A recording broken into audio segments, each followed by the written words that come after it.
Hello, everyone, and welcome to my class. My name is Lamar Greenwood, and I will be teaching this class this quarter. As an intro, I guess to give you all a little bit of background of who I am. As I said, my name is Lamar Greenwood, fifth year sociology major, education minor. Um, really been enjoying my time here, fifth year student, graduating senior, so I'm really excited about that. My areas of focus since I've been here have been mostly education, looking at the educational pathways of African American males, K through 12 specifically, and I've also done a little bit of research with black males as far as college performance. So that's a little bit of background on me. Um, Discussing why this class or why the class that I decided to teach. First thing is possibly because I think that this was the area that I would be most strong in, or it would be one of my fortes, should I say. And yeah, I think that is something that, of course, made me want to teach this class on this specific um, information. Or, yeah, man, I keep messing up. I'm afraid. This is weird, but yeah. All right. This class I feel like I could build upon the most. Probably give the most information on, simply because I've done a lot of research on it. I've had classes that are similar to it or have given me like background information that I think would be important, and somewhere that I feel a little bit more comfortable. And it also it's something that I think I would like to hear other people's input and responses about. When we're talking about issues of race and inequality, or how like issues of race kind of like they have negative impacts on African Americans' uh, life outcomes. I like hearing the different perspectives, simply because of the fact I think it makes me think more. Of course, as you'll see throughout the course, that I have my own, not biases, but my own well, no, what's the word I'm looking for?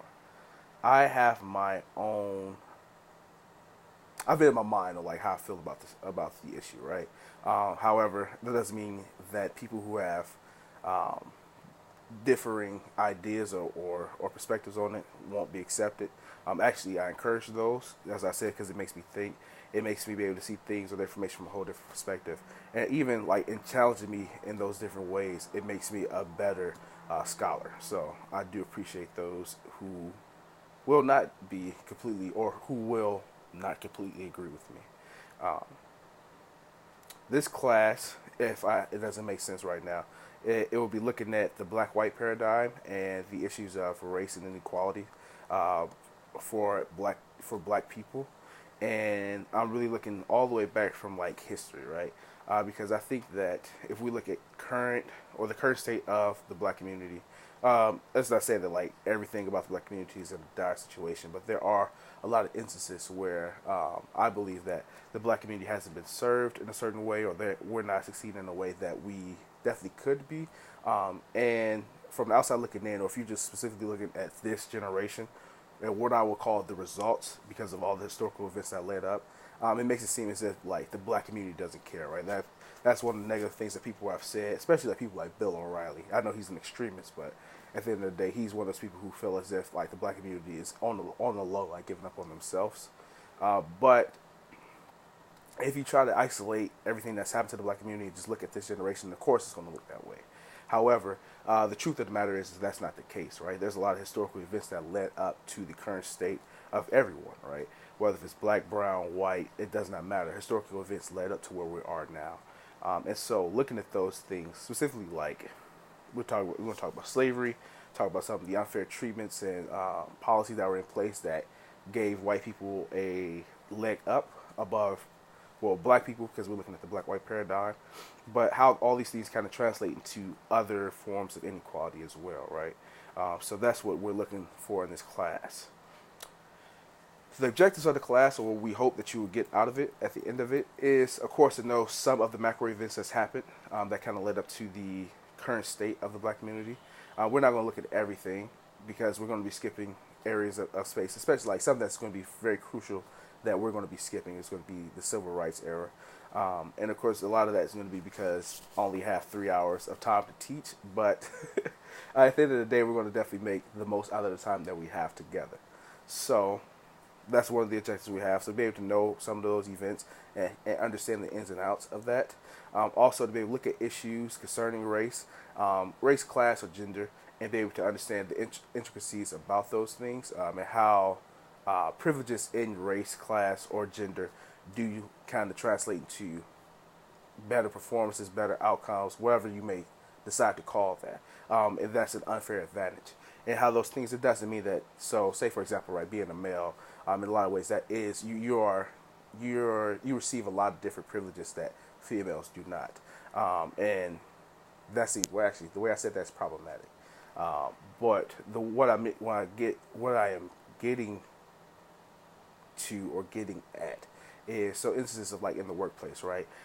We see that the research tells us that males are usually paid more than women are. I think it was something like 75 cents to the dollar. Like women are paid for the same work or same positions that males are in. And so we're talking about things like that, like being a male, that's a privilege that you didn't earn, you didn't work for, you were just born a male.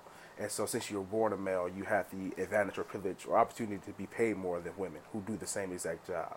And so talking about issues like that, where we're going to be able to see like, hey, this is something that's going on, that's an issue, that's a problem. It's not like women don't do the work, or it's not like women aren't as qualified, but we see that there is some type of systematic mechanism that is at play that is kind of like, not kind of, but is determining these things. And it even goes to the next point.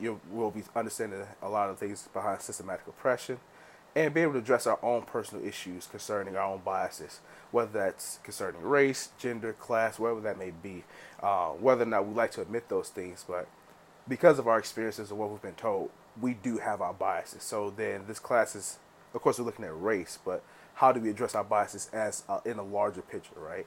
Whether that be me as a black male, if I have biases towards another racial group, or if as a male, I have a bias towards another gender or sexuality group, whatever that may be, right? So how do we address these things and kind of have these conversations about it and be able to be honest with ourselves and then move forward as progressive people? So those are the objectives out of the class. So I'm really excited about it. Hopefully I do a good job at proctoring everything. And yeah, thank you all for your time, and we'll get to the first lesson soon.